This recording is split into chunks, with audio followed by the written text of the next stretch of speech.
guys! Before visiting Mexico City, I've heard a lot of rumors about the city. Some are good and some are completely false. But I understand that for a person who thinks to visit the city or move here, it's really hard to understand it based on just news or someone else's opinion.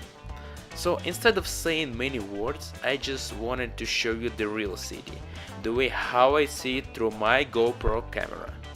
And LimeBike recently launched in Mexico City and I was super amazed about that. So I decided to go for a ride around one of the most beautiful neighborhoods of Mexico City, which is called Condesa. Here I'm riding Parque Mexico and Parque Espana, as well as Avenida Amsterdam. As you can see, there are a lot of trees, it looks very green and family oriented. And I felt very relaxed, safe here, and I enjoyed my ride. I hope that this video would help you decide for yourself if traveling around the city is worth it or not. I made it just because I really wanted to show you the part of Mexico City that I really love and appreciate. Thank you for watching, please subscribe.